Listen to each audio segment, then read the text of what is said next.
तर एकदम सिंपल आपल्याकडे एक क्वेरी आहे. म्हणजे इंटरव्ह्यूमध्ये हा एसक्यूएल क्वेश्चन विचारला होता. म्हणजे राइट अ क्वेरी म्हणजे find the employee count and department wise average salary आणि तिथे एक कंडिशन दिली होती की each department should greater than 2 employees. जर डायरेक्टली ही अशा प्रकारे एखादी क्वेरी शेअर केली तर त्यामध्ये बरेच जे स्टुडंट्स आहेत ते कन्फ्यूज होतात.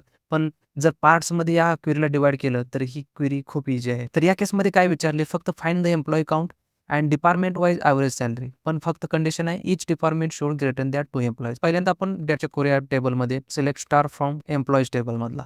तर एम्प्लॉयी टेबलमध्ये जर सध्या डेटा बघितला तर पूर्ण जो काउंट आहे सध्या 6 एम्प्लॉयी आहेत.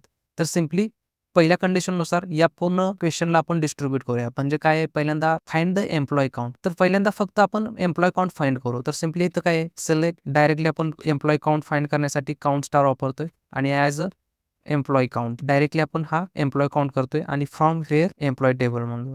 जर ही क्वेरी आता एक्झिक्यूट केली तर सिम्पली आपल्याला एम्प्लॉयी काउंट जो आहे 6 तो आपल्याला भेटून जाईल. आता सेम वे दुसरा पार्ट काय आहे यामध्ये तर डिपार्टमेंट वाईज एव्हरेज सॅलरी. तर एव्हरेज सॅलरी आपण कशी फाइंड करतो?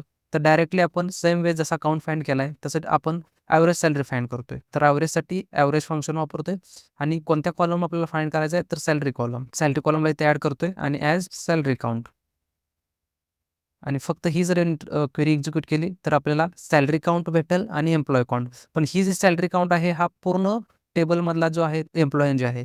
पण सॅलरी काउंटला काय सांगितले आपल्याला की department wise salary average salary काढायची. तर त्या केसमध्ये डिपार्टमेंट वाईज म्हटल्यानंतर आपल्याला ग्रुप बाय यूज करायचा आहे. डिपार्टमेंट वाईज म्हणजे डिपार्टमेंट आयडी यूज करून. तर इथं डिपार्टमेंट आयडी यूज करतोय आणि ग्रुप बायमध्ये जो कॉलम आपण ॲड करतोय तो सेम कॉलम आपल्याला इथे सिलेक्टमध्ये पाहिजे तो कॉलम आणि इथं डिपार्टमेंट आयडी पण सिलेक्ट केलाय. तर या केसमध्ये आता पूर्ण जे आहे तुम्हाला ग्रुप बाय वापरल्यानंतर जे पण डिपार्टमेंट वाईज सॅलरी आहे ती पूर्ण तुम्हाला इथं प्रत्येक डिपार्टमेंट वाईज दिसेल. आता डिपार्टमेंट आयडी 2ला एम्प्लॉयी काउंट 4 आहे आणि त्याची एव्हरेज सॅलरी आणि पूर्ण दुसरा department 3 number department ID 4 number याची पूर्ण जी एव्हरेज सॅलरी आणि त्याचं जे एम्प्लॉयी काउंट आहे ते इथे दिसते. पण इथं एक कंडिशन आहे की each department should greater than 2 employee. म्हणजे आता आपल्याकडे रिझल्ट आलाय.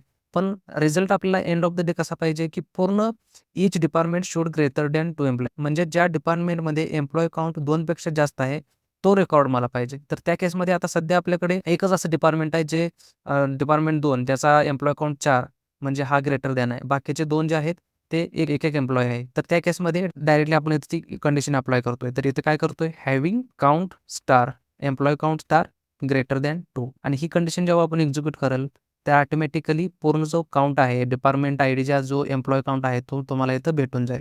आणि ही जी सिंपल क्वेरी डिस्ट्रिब्यूट आपण करतोय तेव्हा मल्टिपल पार्ट्समध्ये तेव्हा आपल्याला पूर्ण इझी होऊन जाईल की म्हणजे क्वेरी लिहिण्यासाठी. त्यामुळे प्रत्येक क्वेरी जी आहे ती डायरेक्टली जर बघितली तर आपल्याला डिफिकल्ट वाटतं. पण जर त्याला आपण पार्टमध्ये कन्व्हर्ट केलं आणि ती जर क्वेरी राईट केली तर ती एकदम सिंपल क्वेरी.